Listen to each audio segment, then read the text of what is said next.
All right, you guys ready to go? Oh, waiting on me. Of course you're ready to go. All right. Thanks for taking the time today, Tuesday training. I had hopped in. Sarah has a closing and Carson has closing. So I thought, what an opportune time to go over our favorite document in Minnesota. And I say favorite with sarcasm because, this is the root of some challenges when it comes to putting transactions together. And I've always found in the past what works well is going line by line. Let's go line by line. We're not going to do the entire PA because it's going to take a couple parts for that. And we don't have the attention span to do the entire PA, but we'll talk strategy on each line. So basically what I'm going to do is I'm going to go line by line, and Pat's on too. Pat has a lot of great insight when it comes to the Minnesota Purchase Agreement. He used to teach the forms class. I am on the 2022 forms committee for the state of Minnesota. So I'm part of one of 23 people that make changes to the PA and take your input as agents for things that you'd like to see when it comes to changing our Minnesota form kit. So use me as a conduit too. If you have ideas you want to bounce off, I can bring them to the committee and we can affect change. And that's what we stand for, EXIT Realty Metro. We're all on committees for the most part, and we all affect change in our business. For the better client experience and better agent experience. And when it comes to forms, I take the position of keeping it simple. We want to keep it simple when it comes to forms because A, we have to understand it as agents, and B, we have to effectively explain it to clients. And this is an overwhelming process for clients, as we know. And going line by line in the PA, yeah, Pat can probably attest to this. We used to do it upside down. We used to have a PA form that was triplicate carbon copies, and we'd sit across from the client and then we'd read it upside down. So we got really good about knowing each line of the PA. And I think, as you can probably attest to those agents that have done transactions with other agents, the skill level out there is a challenge when it comes to being with us, because you're always trying to help the other side understand a line and how it affects the seller and how it affects the buyer. There's a lot of strategy when it comes to the purchase agreement, depending on who you're representing. So I'll go line by line, and Pat will have input. I'll do a line, I'll give it my take, and I'll ask Pat for his take, and then we'll go on to the next one. If you guys have questions about certain lines in the PA as we go through them, wait until I'm done explaining the line, and then give me your question, and we'll try to answer it as best we can. Okay. Don't fall asleep. Don't fall asleep. This is a long one. Just hang in there. Okay. And some of these are going to be simple, and some of these are going to be redundant. You're going to be like, yeah, whatever. But we're just going to do every line because I feel like that's important. So let's start with line one, date. The date is important. The date is the date you draft the purchase agreement, the date you're drafting the offer. Okay. And when you go into dot loop and you do your view details, when you set up your loop, there's a piece in there called offer date. And if you put the offer date in dot loop, it'll populate to this date line on the purchase agreement on every page of the PA. So you only have to do it once and it'll populate forward for you. So use the date you're drafting the PA. Line two is page number. Back in the day, we used to have to number pages ourselves. We don't have to do that anymore. Line three, buyers. Now, Carson and Sarah did a really good training last week that should be uploaded to the private group about who the actual buyers are, who the actual sellers are, but this is the PA, so we put buyers' names. Are the real buyers on the PA, right? So buyer's full name, middle initial, last name. If it's an LLC, it's an LLC name with the POA for the LLC is going to be on the buyer line, be on the signature line. Those get a little complicated. So if you have an LLC that's making purchases, talk to us first. We'll help you structure it correctly. So full name, middle initial, last name, buyer's earnest money amount. So we can skip line five because it's detailed in line six. And I've worked our forms to where on line six, when you put your dollar amount in earnest money, it'll populate. It's called Wordify. So it'll make the words for you in line six. You don't have to type $3,000. You just put 3,000 in under the dollar sign line and it'll populate Wordify to the left. So when it comes to earnest money, The market kind of dictates the earnest money, Pat. I imagine you can agree, because it's such a challenging buyer's market. Earnest money requests are up. High earnest monies are getting more favor with offers, right, Pat? I would agree. Ultimately, at the end of the day, the seller's getting all the money. The earnest money doesn't matter. But what they're concerned about is, something in case it falls apart potentially, and that extra earnest money is something extra, right? But also it makes the buyer look better. Any buyer that can put up a bunch of money in the beginning is someone that has over time, saved money essentially. So they look better. When you're in competition, that just looks better to the seller, even though at the end of the day, it may not matter. Right. It's a piece to the overall strategy of the purchase agreement, earnest money level. And what we do as agents when we're drafting a purchase agreement typically is we'll call the listing agent. We'll say, what's important to the seller? Is it a closing date? Is it earnest money? Is it financing type? Always ask the listing agent, what does the seller want to see? And they'll tell you a lot of valuable information. You can get ahead of the competition. Some of your competition, they're just sailing in offers. They're not even asking the listing agent what's important to the seller. What we need to realize is this process is an emotional process for clients, okay? And sometimes the close date trumps the money. Sometimes they'll take $5,000 less if their close date is what they want it to be. So those questions are important when you're talking to the other side of a transaction. Ask good questions, and then you can structure your offer for your client. So earnest money. Another thing about earnest money is buyers used to ask me, well, how much earnest money should I put down? One, it depends on if you're in competition on the offer, and if that's important to the other side, you got to weigh that in. But typically, it's 1 to 3% of the offer price is what I suggest. We'll have a buyer now and again say, well, I want to put $100 down. So what are you going to say to that client? So if I were the listing agent and I was talking to the seller and we got an offer in that had $100 in as the earnest money, what do you think the seller's going to say? They don't see that as very serious. So we have to counsel buyers. Now, sellers want to take you seriously, and especially if you're in competition with other offers, strong earnest money. Let's put strong earnest money in that shows that we're serious and we're not just going to flake at the last minute. That's a seller's concern. Okay. So earnest money, line 7, shall be delivered to listing broker or if checked to blank. Okay. So typically, as tradition in this business, earnest money is delivered to the listing broker through a check, a physical check gets delivered to the office and deposited, or now this day and age, we have trust funds, which we love. And Marissa, North Dakota, we were the first ones to do trust funds in Grand Forks and Fargo. And we still have some brokers in Grand Forks that don't like to use it for whatever reason. But just know we have trust funds. You can do electronic earnest money with your clients. And that's a good point when you're taking listings to tell your sellers and tell your buyers that, hey, we're advanced. We're trying to do the best. We're acquiring the best technology for our clients, and earnest money is one of those things. Sometimes they use them, sometimes they don't. But if you have another situation where, say, a title company wants to hold their earnest money, or an attorney, or a request by the other party for the buyer to hold the earnest money, which I've seen, or a third party, you're going to have to put that in line 7. So that's where you detail in line 7, check the checkbox. If it's not the listing broker, check the checkbox.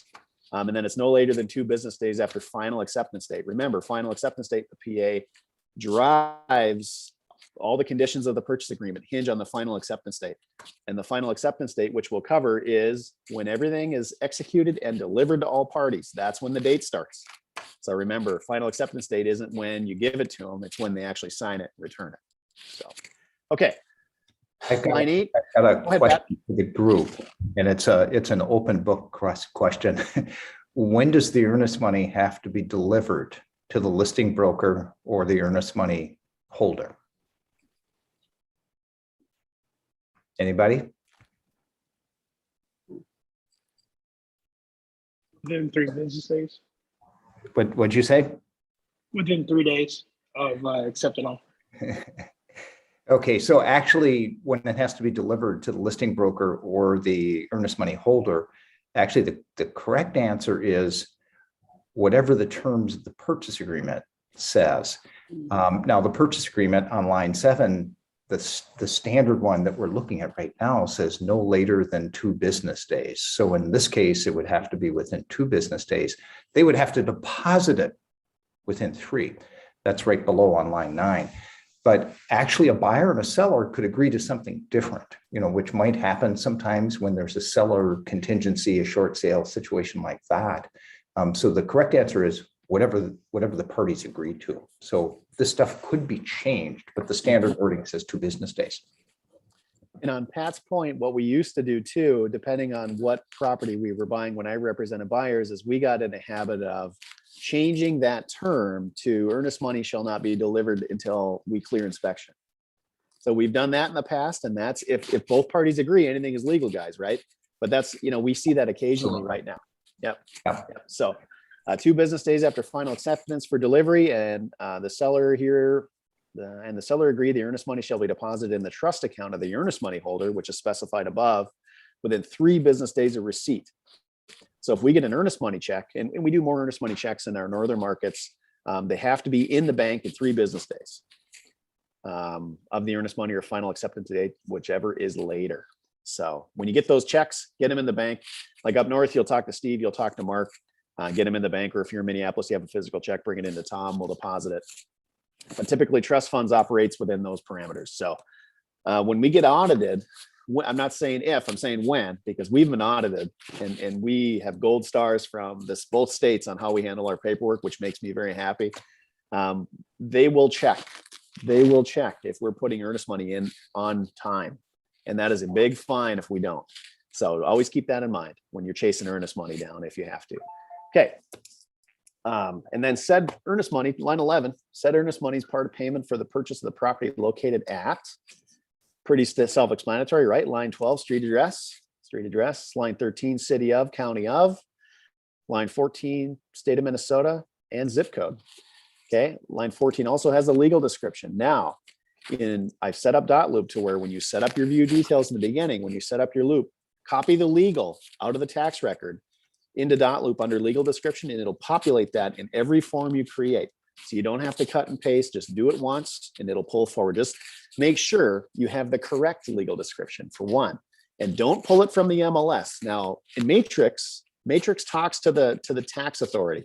So Matrix will pull the correct legal description, but they're like in Flex or in some other sources, always double check. So when I'm doing an offer anyway, I'm pulling the tax record right out of the tax authority anyway. So just double check with the tax record to make sure the legal description and PID are correct. Okay. Any questions on that? No, I got a long one coming up. Here we go. Line 14, 15. Okay, legal description. Line 16, we're going to start talking about personal property, chattel, right? So said purchase agreement shall include all improvements, fixtures, and appurtenances on the property, if any, including but not limited to the following, collectively the property: garden, bulbs, plants, shrubs, trees, lawn watering systems, in-ground pet containment, excluding collars, sheds, play sets, storm sashes, storm doors, screens, awnings, window shades, blinds, traverses, curtain and drapery rods, valances, draperies, curtains, window coverings and treatments, towel rods, attached lighting and bulbs, fan fixtures, plumbing fixtures, garbage disposals, water softeners, water treatment, water heating systems, air exchange systems, environmental remediation systems, which would be radon or vapor intrusion, sump pumps, TV antennas, cable TV jacks and wiring, TV wall mounts, wall or ceiling speaker mounts, carpeting, attached mirrors, garage doors and controls, smoke detectors, doorbells, thermostats, all integrated phone and home automation systems, including necessary components such as internet, intranet, connected hardware devices, control units other than non-dedicated mobile devices, which means you can't take their cell phone when you close on the property, electronics and computers, all applicable software permissions, passwords, codes, access information, fireplace screens, doors, and heatilators. All right. Any questions on those? We got a couple more to go through. Okay, now it's any of the following if built in. That's the key phrase. If built in. Dishwashers, refrigerators, wine beverage refrigerators, trash compactors, ovens, cooktops, stoves, warming drawers, microwave ovens, hood fans, shelving, workbenches, intercoms, speakers, air conditioning equipment, electronic air filters, humidifiers, dehumidifiers, LP tanks, liquid fuel tanks, which would be LP or heating oil. All controls, pool spa equipment, propane tanks, all controls, security system equipment, TV, satellite dishes, and all above mentioned inclusions. And in bold letters, and the following personal property shall be transferred with no additional monetary value, free and clear of all liens and encumbrances. Okay. Now, this is where you put the stuff that wasn't detailed in the 16 lines above, which would be non-built-in appliances, right? The standard stuff, range, refrigerator, all the stuff that isn't attached or built in. One other thing that people don't realize is that if you have a shed that's not on a fixed foundation or a slab, that's personal property. So you should put a shed in here if it's sitting on blocks. If it's attached to a slab, it comes with the property via the above language. Any thoughts on that one, Pat? Yes. So I usually like to look at this entire paragraph, and this may not be the best way to describe it, but like a list of examples. Remember the first sentence here. So the purchase shall include all improvements, fixtures, and appurtenances to the property, if any, included but not limited to. And so really what's included is everything that's attached, everything that's affixed, and so forth. This is a really good list to show examples of what's going to come, and it's meaningful. However, if there's something that is attached and it's not listed on this list, it's still part of the sale. And also, if the house doesn't have something that's listed on this, like for example, if the house doesn't have a water heater and doesn't have a heating system, this list and the words there that say water heating systems and heating systems, that doesn't mean that the seller has to add those things. Okay. I think of it kind of like a list of examples. Really, really important, as Nick's talking about, adding the personal property that you want and excluding what the seller wants excluded. It doesn't matter too much if you're duplicating things and so forth. It's really helpful to make things clear, because sometimes there can be a big misunderstanding on personal property. It's frequent. Yep. So on line 33, I put some verbiage in on all purchase agreements ahead of you. That'll help you. I always use a phrase. Now, I was taught this when I went through real estate, that when you're putting personal property in purchase agreement, that you should have model numbers and you should have serial numbers. Is that realistic? Andrea, are you going to pull out the fridge and look at the model and serial number? No, we're not. We're not. But what we put in here to say as the date we saw it. So that would be like the showing date. The first time you saw it is as seen on that date, that year. That's why I put 0101. 0001. Make sure you change that date when you put your personal property in purchase agreement, because that, in case they change something out later and we didn't record the model or serial numbers, which we didn't, we can at least say, hey, this isn't as we saw it on the date we showed it. It wouldn't hurt to have photos. Right. And sometimes I've used the old MLS photos just to verify, like for a final walkthrough, if I'm not sure about one thing and I'll look at the MLS photos and I know they weren't updated, I can say, oh yeah, that was the same, or that was the same, or use video. We use video a lot these days. You could take a video, you could take photos for reference if you're concerned about it. I haven't really heard of many issues with this, but it does happen. So that's why we put verbiage in to protect ourselves and our clients. The person that took me through the class back when I started said, in your career, you will buy a washer and dryer set. It may not be within that, might not be now, might not be 10 years, but eventually someday you're going to buy a washer and dryer set. Well, knock on wood, I haven't yet, but that's why we try to not make mistakes in the purchase agreement so we can cover our clients. So line 34 is notwithstanding the foregoing, leased fixtures are not included. So line 35, notwithstanding or the foregoing, the following items are excluded from the purchase agreement. So if there's like an extra freezer, extra fridge, extra something, and this is where that conversation with the other side comes in handy before you write the offer is there anything the seller's taken with them? Sometimes they'll put it in the PA or put it in the MLS description or in the private remarks, but it's a good question to ask, is the seller taking anything that I should know about? And then you're going to put it in the exclusion on line 36. That's where you'll detail that. Now, if it's an extra fridge, I would phrase that as the extra fridge in the basement or the extra fridge in the garage. You don't want them to switch out a fridge. They're going to take that old fridge, put it in the kitchen and take the good fridge with them. As seen on the date you saw it. So put the location where that extra item is. Let's see, I've got some comments here. Let's take a look. Oh, Andrea, you bought a fridge last year. Not fun. Oh, I feel for you. I did. And just on a side note, just because it's listed in the MLS that they are excluding or including something, you still have to put it in the purchase agreement. Exactly right. The MLS is not a contract. The PA is the contract. We're mirroring what we're reading. So as we do a thorough check of the MLS of what they list is included, and then we'll verify with the listing agent and who verifies with the seller what's included, what's excluded, and we make sure we get this right. If you write an offer and you don't do that and there's a change, you put it on the counter addendum.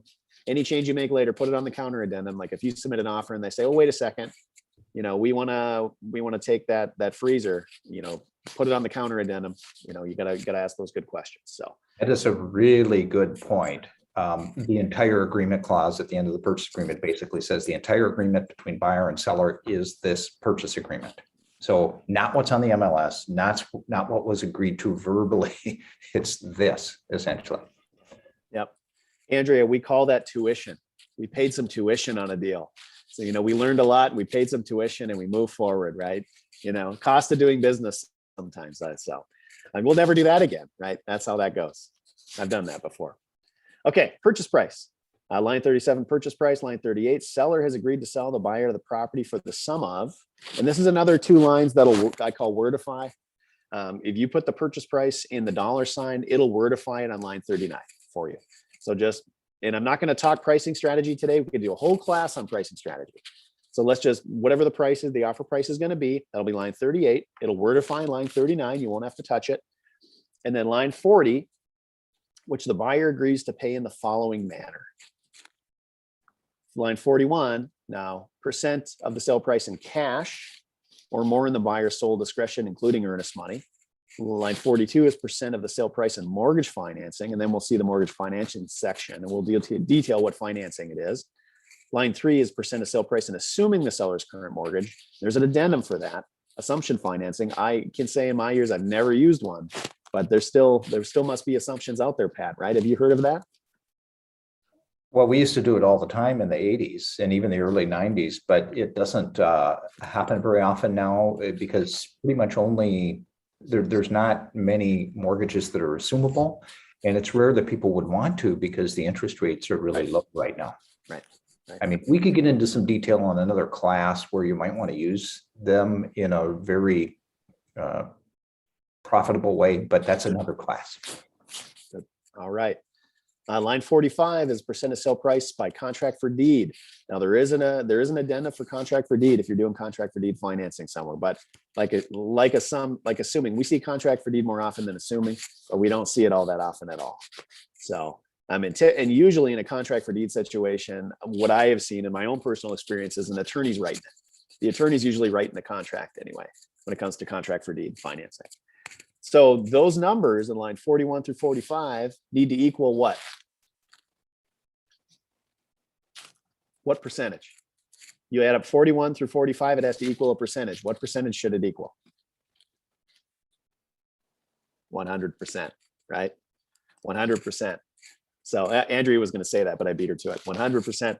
So cash will be down payment. So if it's an FHA, if they're putting 3.5% down, you're putting 3.5% in line 1, which is line 41.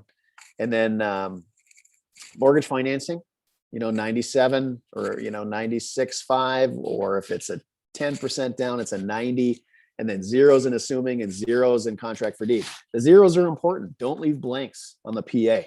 If it's not applicable, put NA. If it's 0, put 0 or put X's. So lines 41 through 45 should add up to 100%. If you have questions on that, call your broker, call me, call anybody, we'll help you work through it.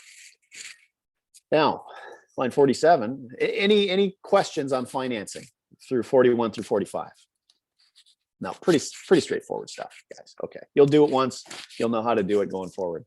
Line 48 is the closing date shall be whatever the closing date, and you're going to get an idea of what the closing date shall be through that first conversation with that listing agent. And of course, talking to the buyers, but you're going to ask the listing agent, the seller, what their preference is first, counsel with the buyers, try to find something that works for everybody. Good rule of thumb when it comes to closing dates. Now, closing dates are also an important piece of strategy when it comes to multiple offer situations. So there's all kinds of different situations. You got to weigh the closing date.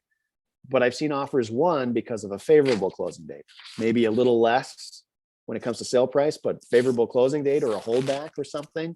It depends on what the seller, in this market, I say the seller a lot, just because it's a strong market. Sellers have a good amount of control right now because there's so little inventory. We gotta play ball, and we gotta give, lean a little more towards this, what the seller needs and wants when it comes to a purchase agreement. So closing dates, talk to the lender.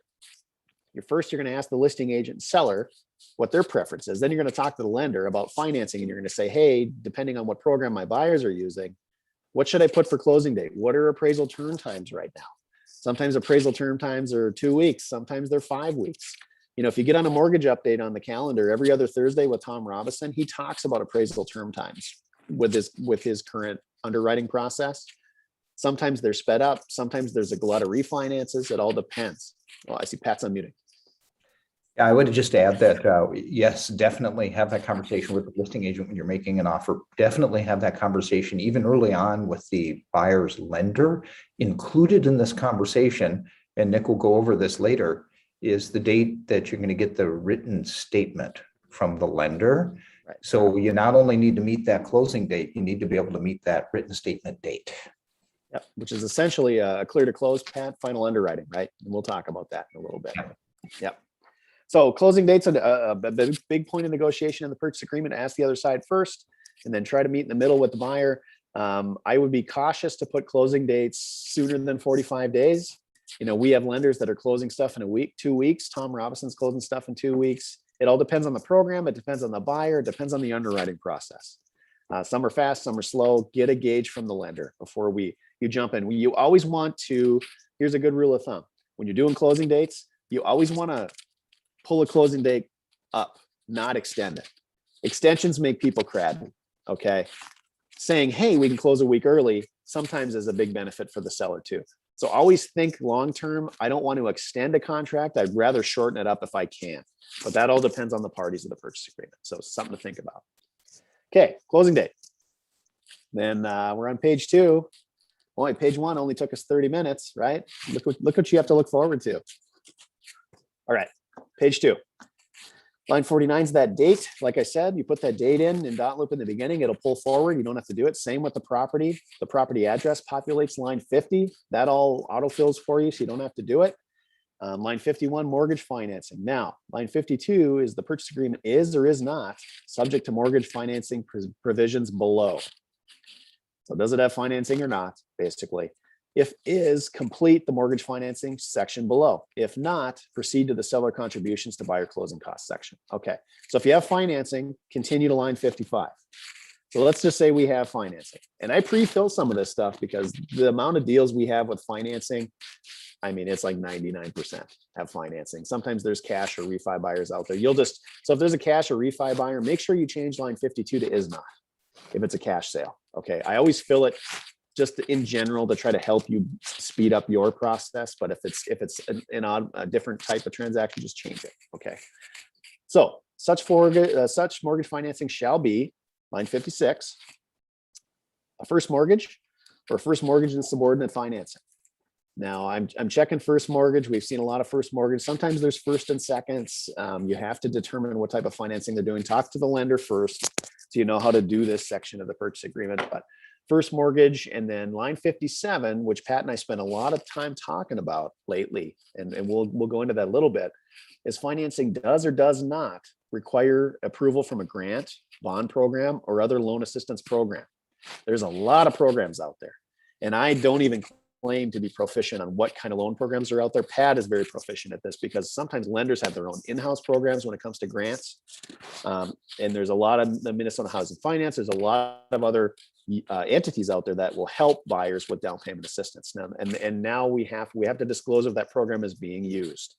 And it'd be line 58, you specify there. Pat. Well, yeah, it's really important for us to have some little bit of a working knowledge of these programs, or at least knowing that they're available. And actually on the MLS, there's a down payment resource thing you can click to, and it's reasonably updated, where you can see some of the programs that are available. But also, it's just a conversation with the lender that the buyer has. Are they knowledgeable about the Minnesota housing finance programs? Do they have access to other programs? So it's really good to know that. And again, Nick and I are involved with the forms committee and stuff later this year. Hopefully, it's going to be reviewing this. They did change this last year. It used to say it includes grant, bond program, or other loan assistance. Now it says it requires approval of, which is kind of interesting. What exactly does that mean? It might mean that the buyer can easily close without the program, but they want the program, because it's beneficial for them. And so they could maybe say, well, my financing does not require the program or approval of the program, but I'm going to end up getting it, So it's kind of weird, what the meaning is. So in my mind, I would hope that we'd get rid of this. That this wouldn't be a question on here. But we'll see. We'll see what happens in August. And that's in conversation in committee, in forms committee right now, which Pat is talking about, is does line 58 affect how the seller views a buyer's offer? Do they see down payment assistance programs or other subordinate programs as a negative? Now, there's no data to prove this, but that's Pat's point, is that we don't think that this should even be in here because it'll affect the buyer's negotiating. So there's a whole conversation behind this. That's just a quick note. Pat, if you have anything else to say about that one, if you do, I'll wait. Otherwise, I'll move on. Well, that's the concern that we have, is that this being in the purchase agreement leads some realtors in a multiple offer situation to advise their sellers and say, well, this buyer needs this program, so this isn't as good of a buyer. Maybe they're not as creditworthy and so forth. And the reality is they might actually be more creditworthy, because a lot of these programs require a higher credit score. They pretty much all require that the buyers go through home buyer workshops, and some of them get counseling and so forth. So they're oftentimes more prepared as a buyer. And these programs and the lenders that work them, they've been around for a long time. They're very efficient. The lenders know how to navigate these things to closing. So there isn't really any evidence out there that indicates that they're less likely to close, yet oftentimes the listing agents may be not as familiar, and they may advise their sellers that this buyer is maybe less likely to close, which just simply isn't true. Right. That's an example of how you have to counsel the other side of the transaction. Okay.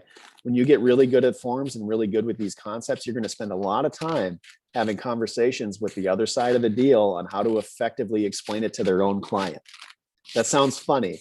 And it feels like sometimes you're going to have deals where you're doing twice the work, but you're actually helping that agent be better by giving them good words to use, good phrases to use when explaining things to their own client. And so, thanks, Pat. Okay, line 59. Buyer shall apply for and secure at buyer's expense a check all that apply. This is where you're going to detail what financing type they're going to use. Line 60, conventional or privately insured conventional. Line 61, Department of Veterans Affairs, DVA, guaranteed mortgage, which we see a lot in our northern markets, sometimes in our southern markets too, but we do a lot of those in North Dakota. We do a lot in the Zimmerman office too. Line 62, Federal Housing Administration, FHA insured, which we do a lot of. And line 63, United States Department of Agriculture, USDA Rural Development. When I was talking about VA, that's what I meant. This is USDA. We do a lot of VAs too, because we have a base close by. Of course, Marissa married into Air Force person. So, we do a lot of VAs, but we also do a lot of USDAs. I got those two mixed up, just so you know. USDA's rural development, that is 100% no down payment type program, and it's really good. The approval processes can be long and kind of clunky depending on the lender, but we had a lot of clients use USDA and a lot of clients use VA too. So, and then line 64 is other.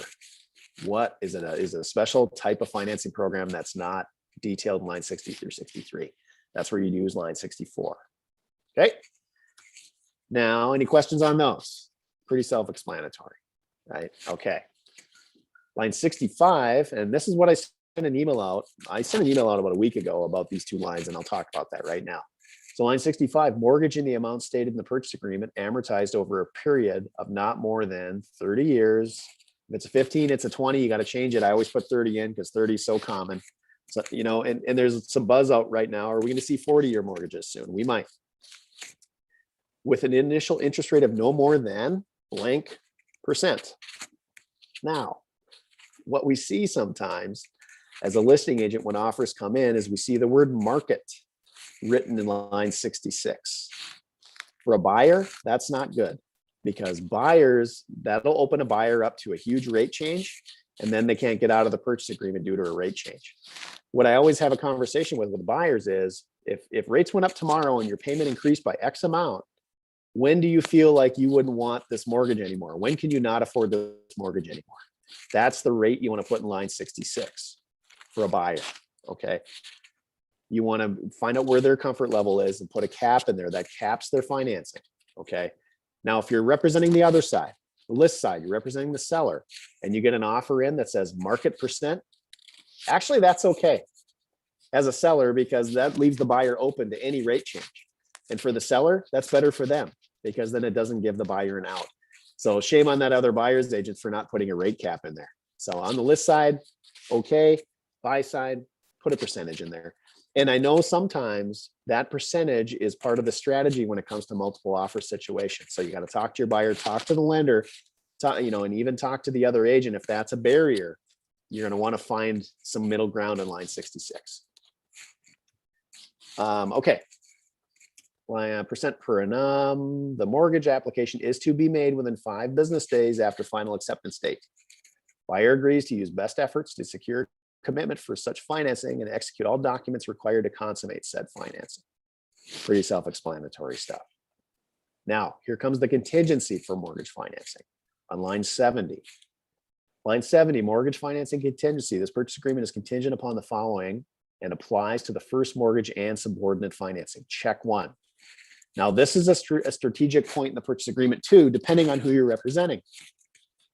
Line 72 weighs towards the buyer, okay? If the buyer cannot secure financing specified in the purchase agreement and this purchase agreement does not close on the close date specified, this purchase agreement is canceled. Buyer and seller shall immediately sign a cancellation of purchase agreement confirming the cancellation and direct all earnest money paid here to be checked, refunded to the buyer or forfeited to the seller. That's what's going to happen if their financing isn't able to happen. So when you're repping a buyer, I typically check line 72 and refunded to buyer. So if their financing falls apart for whatever reason, they lose a job, something happens, earnest money comes back and they move on. Okay. Pat. Yeah, I just want to add it. I'm going to throw this in there, and this will be discussed later, probably.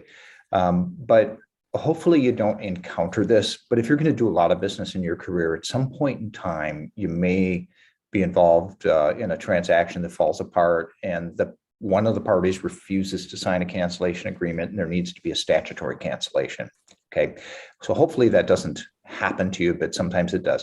In Minnesota, it's a 15-day process, but there's different versions of statutory, and one of them is a declaratory statutory cancellation. The declaratory cancellation is one that can't really be cured by the other party, and it's specific. Declaratory means it's a situation where the purchase agreement has declared this transaction to be canceled, and this is an example of the wording there, where it says if the buyer can't get the financing and the purchase agreement does not close on this closing date specified, this purchase agreement is canceled. So that's an example of the wording that makes statutory cancellation related to the property not closing on time to be declaratory. Yeah. Now, one of the changes you can make to this purchase agreement if financing is extending for some reason, say the appraisal turn time is long, say there's some underwriting contingencies that need to be secured, and you talk to the other side and you talk to the listing agent, the seller, and say, look, can we extend a week? Now and they say yes. I mean, they don't want the deal to fall apart traditionally. I mean, really, they don't. They want it to close. They have plans. Everything's lined up. Maybe they have movers. I mean, the seller has motivation too. So if you guys decide on a new closing date, you're going to do an amendment to purchase agreement, and you're going to put the closing date shall now be blank. That'll trump this date. So the original date you have in the PA can be changed via amendment. Now, what's the difference between amendment and addenda? Anybody know? Amendment changes a term of the PA. Addenda adds to the purchase agreement. So when you're making changes to sale price, buyers, close date, stuff like that, you're going to use an amendment. Now, this is something you're going to see on the other side of the purchase agreement. People get wrong all the time. So when you're talking to that other agent, gently counsel them. Okay, let's do an amendment to change the closing date. I'll draft it and then send it over. And then they'll thank you for your skill. So that was the first choice. Now, refunded to buyer, forfeited to seller, line 75. Now look at line 76. If this purchase agreement is subject to DVA or FHA financing, forfeited to seller may be prohibited. So keep in mind, see the DVA and FHA escape clauses. You got to read the escape clauses when it comes to government financing. Sometimes they will not let the seller have the earnest money.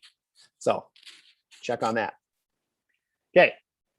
Line 78 is the other selection. Now, buyer shall provide seller or licensee representing or assisting seller with the written statement on or before. There'll be a date in here. Now, if you're representing the buyer, we're always going to try for line 72 and line 75 refunded to buyer. Sometimes you're going to be countered. So you're going to be countered on the counteroffer addendum with line 78 being checked, and they're going to want a statement on a date. Usually it's a week before closing. They want to know the buyer's financing is done. That's what this is for. Now we're reworking this in committee right now. There's a lot of hot debate about this right now. So this may change later, but I'm not going to muddy it with that, because when the change comes, I'll talk about the change. So as a seller, you get an offer in and it's line 72 and line 75. You can counter with line 78, depending on the situation of the offer. This gives more weight to the seller when it comes to a cancellation of financing. So I'm going to read it for you. And the reason we're reworking it is because it's lengthy and it's complicated. So bear with me. This will probably be the last line we're going to read, the last couple lines. So for purposes of this contingency, written statement means written statement prepared by the buyer's mortgage originator or lender after the final acceptance date that the buyer is approved for the loan specified in this purchase agreement, including both the first mortgage or any subordinate financing, if any, and stated that an appraisal satisfactory to the lender has been completed, and stating conditions required by the lender to close the loan, which means it's fully underwritten, clear to close. That's the phrase we like to use. It's clear to close. You get a clear to close letter from the lender stating the buyer's ready to go. Then everybody breathes a sigh of relief. Then we go to closing, and hopefully title work is done and we close it. That's the coveted clear to close. Sometimes the statement can be delivered in multiple ways. Sometimes it's an email from the lender, but typically it's an email from the lender. Sometimes it's a text, and I'll usually reply to that text and say, hey, can you send me an email too, just to follow up? Or I'll send an email to them. Hey, per our text today, can you confirm that the buyer's financing is clear to close? Get it from them so you have a record of it for your seller. Okay. Now, line 85, upon delivery of the written statement to seller or licensee representing or assisting the seller, which means the notice comes to you. It doesn't have to go to the client. Okay. But you're going to show the client, you represent the client. So you're going to show the client the obligation for satisfying all conditions required by the mortgage originator or lender, except those conditions specified below are deemed accepted by buyer. Line 88, work orders agreed to be completed by the seller. Sometimes you'll see those. We'll go into that in a later date. Line 89, any other financing items agreed to be completed by the seller. Line 90, any contingency for the sale or closing of the buyer's property pursuant to this purchase agreement. That just means the buyer's backup house hasn't closed yet, so they can't buy until their backup house closes. In those cases, when things need to be extended, like I said, do an amendment. Once it's agreed to, do an amendment, do a closing date change, give all parties some time to clear these items up, because ultimately they all want to close.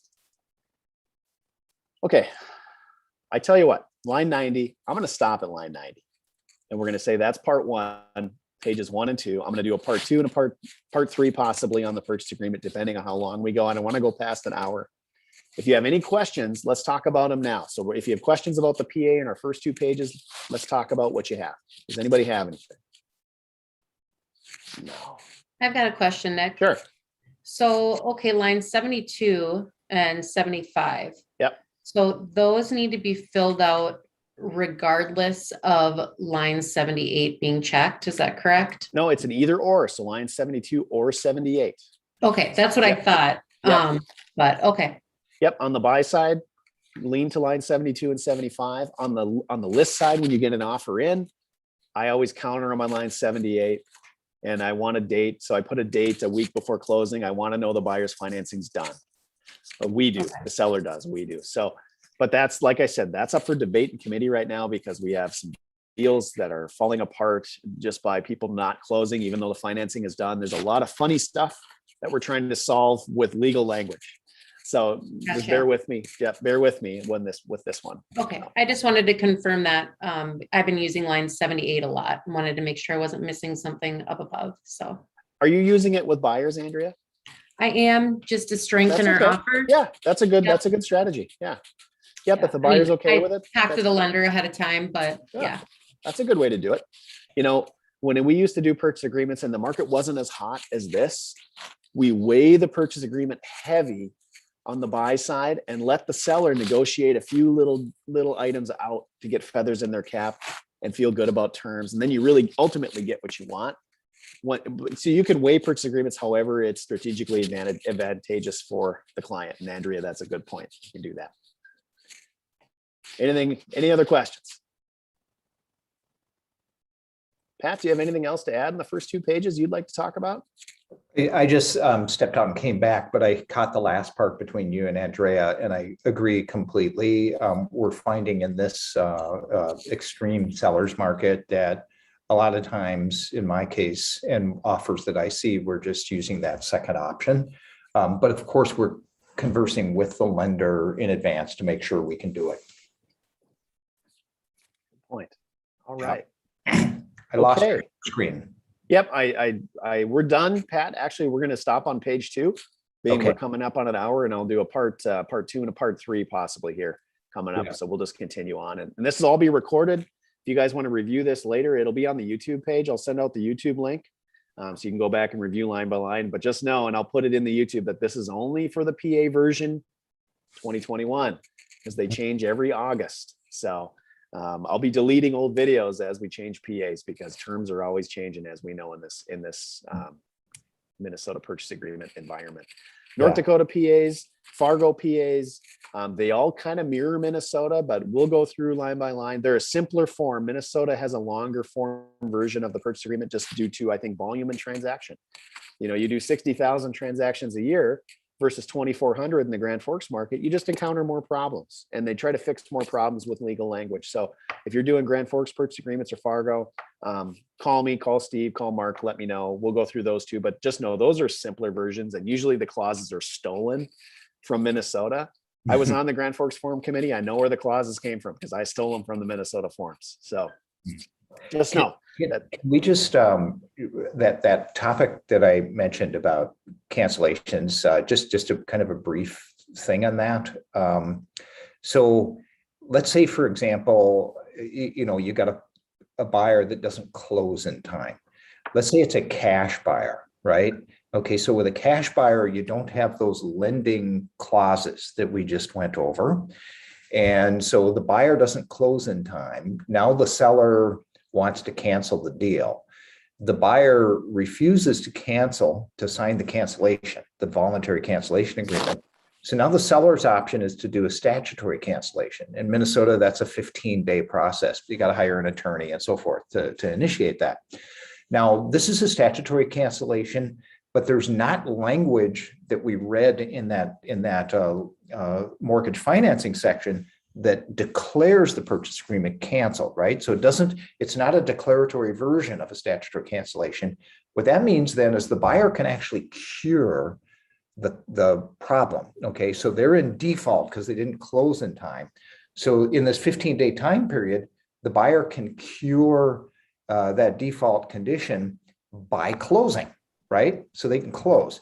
Now, on the other hand, if there's mortgage financing involved, and you get past that closing date. This is why it's so important to get an amendment to extend that closing date. If you're past that closing date, the seller can say, look, you're in default, you didn't close, and the purchase agreement actually says that it's canceled. It declares that it's canceled, but the buyer refuses to sign the voluntary cancellation agreement. Then the seller has no choice but to do the statutory cancellation, the 15-day process. And this is a declaratory version, which means that the buyer can't cure the default. Once that 15 days is up, it is canceled, okay? What that doesn't do, though, what that statutory cancellation doesn't do is it doesn't resolve the earnest money. If the seller wants the earnest money, they need to go through a different, like small claims court or something to try to get the earnest money, okay? It just makes it so much more important. I hope none of you ever cancel anything. I hope your deal's all closed. But if you do have a cancellation, you got to come out, with a voluntary cancellation agreement. That's really the way to go. As a broker, Nick knows this. We hold on to that earnest money. We can't let go of it until the deal closes, or until there's a voluntary cancellation agreement, or until the legal process goes through. We get a court order or something, and that gets so much more complicated, So we don't like holding on to that earnest money, waiting for legal process to go through. Isn't Pat scary smart? Isn't he kind of scary when it comes to cancel? He scares me sometimes, but with all the legalese. I'm just teasing. No, but so when we get to this point, like if you need help with a cancellation, that's at that point you talk to Pat, you talk to me, you talk to Steve, Mark, Carson. Like we will assist you when it comes to a cancellation. Don't let it be daunting. But there is a lot of legalese in here we have to digest as a company. So for risk management, if you have a sticky point in your purchase agreement, you always just talk to us. We'll work you through it. Sometimes we'll step in and help, but just don't feel like you're alone on these kinds of things. We have lots of support. So anything else before we close, guys? Nope. Well, thanks for being here. Hope this helped you at first page 1 and 2 of the PA. I know it's kind of boring stuff, but this is that document we use every day. So the better you get with using the PA, the more power you have for your clients, and the more other agents will respect you when you beat them up with paperwork. That's what we do. We hurt them with paperwork, not hurt them. I'm just kidding, but this is a tool in our arsenal that we use to fight with clients, for clients' needs. So any questions, reach out. Otherwise, I'll let you know when part 2 is, and we'll go from there. Thank you so much. Thank you, Nick and Pat. Thanks. Have a good day.